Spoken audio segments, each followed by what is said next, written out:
May 3rd, 2026, 11:47 p.m. A reinforced Ukrainian Marine Company, 94 men, crosses a tributary of the Dnipro east of Zaporizhzhia on 4 rubber assault crafts and 2 aluminum patrol boats. No air support, no armor, no artillery positioned to cover a retreat. They land on the eastern bank, dig in before dawn, and raise a position flag on ground that every Russian commander in the sector will soon treat as a direct threat to their flank. Within 17 days, those 94 Marines will trigger the single most consequential fires mission in the Zaporizhzhia sector since autumn 2025, eliminating a Russian forward divisional command post, an ammunition node, and a field repair depot in under 8 minutes. This is how Ukraine's 35th Marine Brigade turned a bridgehead nobody expected them to hold into a kill box, nobody expected them to build. I'm your host at SteelFront, where we analyze the battles that change wars. The Marines weren't sent across that river to hold ground. They were sent to be seen, to be counted, to be feared, and to pull Russian commanders into a decision that Ukrainian operational planners had already made for them. The operation had a name inside the 35th Marine Brigade's command structure that hasn't been publicly released. What Ukrainian General Staff reports and satellite imagery analysis from independent OSINT investigators have confirmed is the outcome. 3 Russian motorized rifle battalions pinned, 2 additional battalion tactical groups committed, and a forward logistics architecture that took 6 weeks to assemble destroyed in under 8 minutes. But before we get there, we need to understand what the eastern bank of that Dnipro tributary looked like on May 3rd, and why it was the worst possible place for 94 Marines to be. The tributary runs northeast of Kamyansky, cutting through low agricultural flatland before joining the main Dnipro channel approximately 14 kilometers south of the city. The eastern bank is flat, exposed, and dominated by elevated ground to the north and east, where Russian observation posts had been continuously manned since late 2025. Ukrainian forces had not held any position east of that tributary for months. The crossing required navigating approximately 180 meters of open water under potential observation, then establishing a perimeter on ground that offered almost no natural cover. Flat terrain, scattered tree lines, and a network of Soviet-era irrigation channels that could be used for concealment but also funneled any movement into predictable corridors. The 35th Marine Brigade knew all of this. Operational planners at brigade and division level had war-gamed the Bridgehead scenario for 3 weeks before approval. The central question was not whether the position was defensible in a conventional sense. It was not. The question was whether the position would be convincing enough. Whether Russian commanders would believe they were facing a formation large enough to require serious containment resources, and whether they would commit those resources before Ukrainian intelligence had what it needed. Which weapon system would ultimately decide the outcome of this operation? HIMARS, precision rockets, Ukrainian artillery fires, or the network drone intelligence that made targeting possible? A. HIMARS. B. Artillery. C. Drones. Comment below. The answer is more complicated than it looks. The deception began before the first Marine crossed the water. For 2 weeks before the crossing, Ukrainian signals units operating west of the tributary broadcast traffic patterns consistent with a battalion-strength formation preparing for a major river assault. Encrypted communications, logistics, coordination signals, and electronic signatures associated with armored vehicle maintenance were fed into the emissions picture. Russian SIGINT analysts monitoring the sector would have seen exactly what Ukrainian planners wanted them to see: a substantial Ukrainian force preparing for a deliberate assault crossing, not a small company executing a deception raid. By the time the real crossing happened on May 3rd, Russian commanders had already allocated 2 additional observation assets to the sector and repositioned a motorized rifle company to serve as a quick reaction force on the eastern bank. The Marines crossed at 11:47 p.m. into a sector already on heightened alert, which was precisely the point. A heightened Russian response meant more Russian forces committed to the area. More Russian forces committed meant more Russian logistics infrastructure pulled forward to support them. And more Russian logistics infrastructure pulled forward meant better targeting data for Ukrainian fires, assets waiting on the other side of the conflict. By 3:15 a.m. on May 4th, the 94 Marines had established a perimeter approximately 400 meters deep and 600 meters wide on the eastern bank. They had cached 6 days of ammunition and food in the irrigation channels, established 3 concealed observation posts covering the primary approach routes from the north and east, and linked via Starlink to a Ukrainian Army drone coordination cell operating west of the river. The bridgehead was, by every conventional metric, untenable. It was also, by every operational metric, exactly where Ukrainian planners needed it. Here's what nobody expected, and what changed the calculus entirely on day 2. The Russian motorized rifle battalion tasked as quick reaction force did not conduct reconnaissance before committing to contact. At approximately 6:20 a.m. on May 4th, a Russian mechanized column of 11 vehicles, 4 BMP-2 infantry fighting vehicles, 2 T, 7 2B3 tanks, and 5 truck-mounted infantry, advanced south along the eastern bank road toward the Ukrainian bridgehead perimeter. The column moved at approximately 25 kilometers per hour on a paved surface with no advanced scout element and no drone coverage ahead of the lead vehicle. Russian commanders, according to intercepted communications later analyzed by Ukrainian signals intelligence, believed they were responding to a small Ukrainian reconnaissance element that had crossed the river and could be pushed back within the hour. They were not prepared for what the 35th Marines had waiting. Stay with me. What happens in the next 18 minutes destroys a mechanized column and sets in motion a chain of Russian command decisions that will ultimately cost them their entire forward logistics architecture. The Ukrainian bridgehead had no anti-tank guided missile systems heavy enough to kill a T-72B3 at distance. What it had was 3 Ukrainian Army FPV drone operators embedded with the company, each carrying 8 armed drones, and a pre-registered artillery fire plan coordinated through the Starlink link to a 152 mm howitzer battery positioned west of the river. As the Russian column entered a 900-meter straight section of road bordered by agricultural fields, a corridor Ukrainian planners had identified as a natural engagement zone during pre-mission planning, the FPV operators launched. The first drone hit the lead BMP-2 at approximately 6:28 a.m. The vehicle stopped immediately, blocking the road. The column compressed behind it. Within 40 seconds, a second FPV drone hit the Riamos truck, boxing the entire column into the 900-meter kill zone. The 2T 72B3S attempted to pull off the road into the agricultural field to the east, standard Soviet doctrine reaction to an ambush. But the field had been flooded by late spring rain, and the ground was soft enough to immediately immobilize the first tank that tried the maneuver. The second tank reversed back onto the road and was struck by a third FPV drone at approximately 6:31 a.m. The 152 mm battery fired its first mission at 6:33 a.m. Pre-registered coordinates meant the first rounds were on target within 2 minutes of call for fire. 6 152 mm shells walked down the road in 2 salvos. The column ceased to function as a combat unit by approximately 6:47 a.m. Ukrainian combat footage verification later confirmed 9 of 11 vehicles destroyed or disabled. The 2 surviving vehicles retreated north at high speed. The Marine Company suffered 0 casualties in the engagement. I spent time going through the after-action reconstruction of that first contact, and one detail kept nagging at me. The Russian column had no drone coverage. Not just inadequate drone coverage, none at all. A battalion-level force conducting a deliberate assault against a confirmed enemy position on the eastern bank of a contested river crossing, and there was not a single Russian UAV overhead. In autumn 2025, this would have been unusual. By May 2026, in a sector where Ukrainian drone operations had been continuous and documented for months, it was tactically inexplicable. The answer, according to Ukrainian military analysts who have discussed the operation publicly, is organizational friction. The Russian BTG's assigned drone element had been tasked to a different sector 2 days earlier and not yet reassigned. The Quick Reaction Force commander requested drone coverage through his chain of command and was told assets would be available within 4 hours. He decided not to wait. Overconfidence and bureaucratic dysfunction cost Russia 11 vehicles and approximately 90 soldiers dead or wounded in under 20 minutes of contact.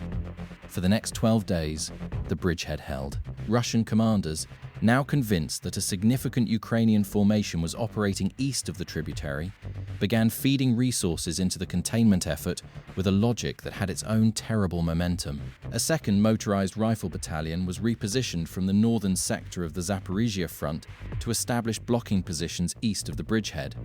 A third battalion was brought up in reserve. A divisional artillery group, including multiple TOS, 1A thermobaric rocket launchers and Grad MLRS systems, was repositioned to ranges from which it could bring the bridgehead under fire. And to support all of this, the Russian division's forward logistics architecture, command post, ammunition node, and field repair depot, was pushed forward from approximately 22 kilometers behind the front to approximately 9 kilometers behind the new containment line. Ukrainian GUR, military intelligence, was tracking all of it. The 35th Marines paid for this intelligence with blood and endurance. Days 2 through 6 were, by the accounts of Marines who have spoken to Ukrainian journalists, among the most difficult sustained combat experiences of the war. Russian artillery fires, primarily 152 mm howitzers supplemented by Grad MLRS, fell on the bridgehead perimeter for between 6 and 14 hours per day. The Marines rotated through fighting positions on 3-hour cycles to manage fatigue and disperse casualties. The Starlink link enabled continuous artillery coordination, and Ukrainian counter-battery fires suppressed Russian artillery systems repeatedly. But suppression is not destruction, and Russian systems would return to fire positions within hours of being driven off. What's most surprising about those 12 days isn't the Marines' endurance under fire. It's the logistics system that kept them supplied. Every resupply run to the bridgehead was conducted at night using small watercraft, primarily rigid inflatable boats and aluminum hull utility craft, coordinated through the Starlink link with the drone cell west of the river. The supply runs typically launched between 1:30 a.m. and 3:30 a.m. during the period of lowest Russian observation drone activity. Loads were limited to what could be carried by hand from the water's edge to the perimeter. Ammunition canisters, medical supplies, water, and food in pre-packed loads designed to be offloaded in under 4 minutes. On 6 of the 12 nights, Russian illumination rounds went up during active supply runs. On 3 of those nights, Marines had to go flat in the water or on the bank while Russian observation posts scanned the crossing zone. Every single run made it through. Subscribe to SteelFront if you want to understand how modern warfare actually works, because what happens next is a masterclass in operational design that most military analysts have not yet fully digested. On day 7, Ukrainian GUR signals intelligence began tracking emissions consistent with a Russian divisional command post approximately 7 kilometers northeast of the bridgehead perimeter. The signature: multiple high-powered radio transmitters, vehicle generators, and the distinctive encrypted traffic pattern of a formation-level command node, was consistent with a forward deployment of what had previously been a rear echelon headquarters. By day 10, satellite imagery had confirmed the physical location: a cluster of vehicles and improvised structures in a tree-covered agricultural processing facility. By day 12, drone surveillance from a Ukrainian long-range reconnaissance UAV had mapped the specific vehicle arrangement and confirmed the presence of command variant communications vehicles, the kind that carry a BTG or divisional level command element. On day 13, GUR confirmed the location of the ammunition node, a mobile ammunition supply point using military trucks and civilian agricultural vehicles for concealment, positioned approximately 2 kilometers southeast of the command post. On day 14, a Ukrainian drone operator flying a fixed-wing long-range reconnaissance UAV from well west of the river identified the field repair depot, armored vehicle maintenance vehicles and heavy equipment positioned in an abandoned industrial complex approximately 1 kilometers north of the ammunition node. 3 high-value targets, confirmed locations, confirmed vehicle compositions, and 94 Marines still holding the bridgehead that had made all of it possible. Here's the question that should be occupying you right now, because it occupied Ukrainian operational planners for 72 hours. When do you pull the Marines out? And how do you do it without alerting Russian forces that the bait is being removed? The extraction problem was not trivial. By day 14, Russian forces had established 3 separate observation posts covering the river crossing zone, and Russian drone activity over the tributary had increased significantly as part of the broader containment effort. A sudden withdrawal, visible to Russian observers as the Ukrainian perimeter collapsing and forces moving toward the water, would alert Russian commanders that something had changed. An alerted Russian commander would move his assets. A Russian divisional command post that moved before HIMARS rounds were in the air was a command post that survived, and Ukrainian planners had spent 2 weeks setting up a shot they could not afford to miss. The solution was a staged withdrawal masked by an escalating artillery duel. On the evening of day 15, Ukrainian artillery west of the river began an intensive fires mission against Russian positions east of the bridgehead. Not the high-value targets, but the Russian infantry blocking positions and observation posts that had been continuously manned throughout the operation. The fires mission was real, employing genuine ammunition against genuine targets. It was also deliberately designed to look like preparation for an assault. Ukrainian signals units simultaneously increased their electronic emissions in patterns consistent with a brigade-level force preparing for a major assault crossing. Russian commanders, monitoring the escalating activity, did exactly what Ukrainian planners predicted. They alerted their logistics elements and pulled them slightly forward to support what they expected would be a major engagement.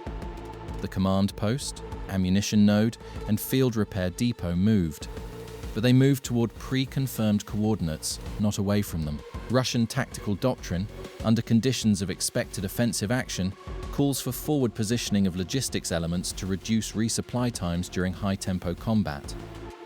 Ukrainian planners had anticipated this. The Russian response to Ukrainian deception was to move their assets into better targeting positions. Here's the take that will probably generate some debate in the comments. The Russian division-level command failure in this operation wasn't tactical overconfidence.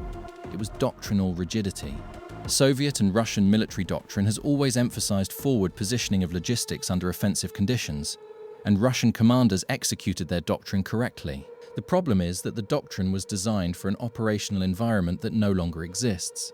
When your enemy can observe your logistics movements with persistent drone coverage, confirm your coordinates with satellite imagery, and strike your position within 8 minutes with precision rockets, forward positioning of your command post is not an advantage. It's a death sentence. Ukrainian planners understood this. Russian commanders, apparently, did not. What would NATO have done differently? Drop your analysis in the comments. Seriously, this is a question with no clean answer, and I want to see what the SteelFront community thinks. On day 16, the 35th Marines began their phased extraction. Between 10 p.m. and 3 a.m., small elements, 4 to 6 Marines at a time, were pulled from the bridgehead under cover of the ongoing artillery activity and moved to the water's edge in the western sector of the perimeter, away from the primary Russian observation positions. Each group crossed in the small watercraft that had been running supply missions for 12 days. By 3:15 a.m. on the morning of day 17, the bridgehead perimeter had been reduced to a final security element of 12 Marines tasked with maintaining the appearance of an active position until the last possible moment. At 4 a.m. on day 17, May 20th, 2026, the final 12 Marines began their extraction. At 4:07 a.m., Ukrainian artillery launched an intensive barrage against Russian positions directly east of the now empty bridgehead. The fires mission was designed to create the impression of a Ukrainian assault. Noise, fire, smoke, the signature of active combat. Russian forces east of the bridgehead went to defensive positions and began responding with their own fires. In the confusion, the last 12 Marines crossed the river. At 4:22 a.m., with the Marines confirmed across the river and accounted for, Ukrainian fires coordination transmitted the final targeting package to 4 M142 HIMARS launchers positioned in a pre-surveyed firing position approximately 65 kilometers west-southwest of the target complex. How many Russian vehicles were destroyed across the entire 17-day operation? A 23B-38 C-50? Stay to the end. The answer tells you more about this operation than you might expect. At 4:31 a.m., the first HIMARS launcher fired, then the second, then the third and fourth in rapid succession. 11 M31 GMLRS rockets were airborne within 90 seconds of the first launch. Each rocket weighs approximately 309 kilograms, carries a 90-kilogram unitary warhead, and navigates via GPS to a circular error probable of less than 5 meters. From 65 kilometers, flight time to target was approximately 90 seconds per rocket. The 11 rockets arrived at 3 separate target complexes within a window of approximately 47 seconds, timed to prevent any Russian asset from reacting to the first impact before subsequent rounds arrived. The command post at the agricultural processing facility took 4 rockets. Ukrainian signals intelligence, monitoring the Russian command network in real time, captured the communications blackout that followed the first impact. Secondary explosions from generator fuel and vehicle ammunition confirmed the extent of the destruction. Satellite imagery analyzed within 12 hours of the strike confirmed the destruction of at least 7 command variant vehicles and multiple communication systems. Ukrainian military intelligence subsequently confirmed, through signals analysis and captured document review, that the commander of the Russian forward BTG was inside the command post at the time of impact. He did not survive. The ammunition node took 4 rockets. Pre-strike drone imagery had identified the precise vehicle arrangement, and the GMLRS warheads impacted within the truck cluster at the node's center. The secondary explosions were visible from Ukrainian positions west of the river. A sequence of detonations that satellite imagery later estimated destroyed approximately 340 tons of artillery ammunition, anti-tank rockets, and small arms ammunition accumulated over the preceding 2 weeks to support the Russian containment force. The field repair depot took 3 rockets. The complex had contained at least 11 armored vehicles in various stages of maintenance, including 4 T-72 variants and 2 BMP-3S that had been damaged in earlier combat and recovered for repair. None of them survived. 8 minutes and 14 seconds. That was the total elapsed time from first HIMARS launch to last confirmed impact. If you believe that tactics win wars, and after 17 days of watching 94 Marines reshape the operational situation in an entire sector, you should. Type SteelFront in the comments. One detail that stuck with me, going through the reconstruction of the Day 17 fires mission, the timing of the 4 launches. The HIMARS crews had rehearsed the sequence. 4 launches, 11 rounds, 3 separate targets at different ranges. The timing of each launch was calculated to synchronize impacts across the target complex within a 47-second window. This is not a capability you improvise. This is a capability you develop through months of training, targeting integration, and fires coordination doctrine. The Ukrainian HIMARS crews that fired those 11 rounds on the morning of May 20th were executing a mission that would have been technically beyond most Western artillery units' routine planning capacity 18 months earlier. Ukraine has been at war long enough that its fires coordination units have developed capabilities that exist nowhere else on the battlefield. Looking back at this operation, here's what it tells us about where this war has gone since 2025. The decisive action in any major Ukrainian operation is increasingly happening in the planning cycle, not on the objective. The 94 Marines who crossed that river on May 3rd were, in a meaningful sense, weapons systems. Precision instruments of an intelligence collection plan designed to produce targetable information about Russian logistics infrastructure. Every artillery shell that fell on the bridgehead, every drone that Russian commanders committed to observation of the crossing zone, every logistics vehicle that Russian doctrine pushed forward to support the containment force. All of it was the intended effect. The bridgehead was bait, the Marines were the hook, and HIMARS was the net. The aftermath assessment, compiled from Ukrainian General Staff reports, independent satellite imagery analysis, and OSINT documentation, is significant. Across the 17-day operation, Ukrainian forces destroyed or disabled 11 vehicles in the initial column ambush on day 1, an additional 23 vehicles in secondary engagements during the containment phase, and in the HIMARS strike on day 17. At minimum 32 vehicles at the 3 target complexes, plus the ammunition and repair assets. Total confirmed vehicle losses, approximately 66 vehicles. Total estimated personnel casualties inflicted. Ukrainian sources estimate between 340 and 420 Russian soldiers killed or seriously wounded across the full operation, with the highest concentration in the Day 17 strikes. The 35th Marine Company, in 17 days of sustained combat on the eastern bank, suffered 11 killed in action and 23 wounded. a casualty rate that, given the conditions, reflects an extraordinary level of small unit survivability through dispersion, cover discipline, and night operations. The Russian forward divisional logistics architecture for the Zaporizhzhia sector.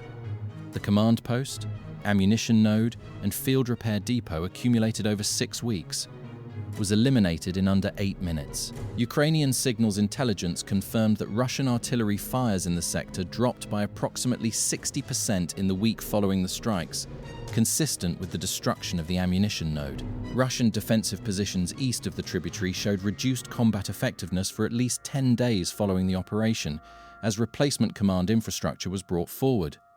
The bridgehead that nobody expected to hold had held for 17 days.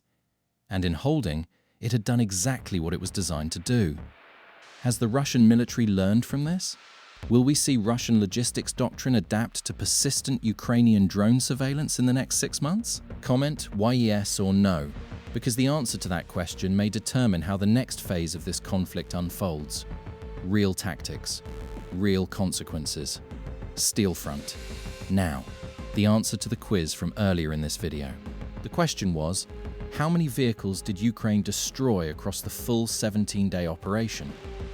The answer is approximately 66 confirmed or probable vehicle kills, which means C, approximately 50, was actually an undercount. The real figure, when you include the Day 17 HIMARS strikes against the repair depot's 11 recovered armoured vehicles, plus the command post vehicles and ammunition node trucks, exceeds 60. This matters because the conventional framing of the Bridgehead operation focuses on what it cost.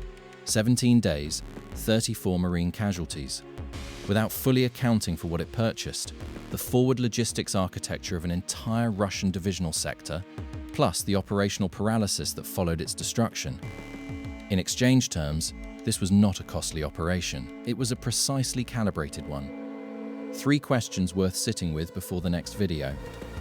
Was the decision to extract the Marines on Day 17 correct?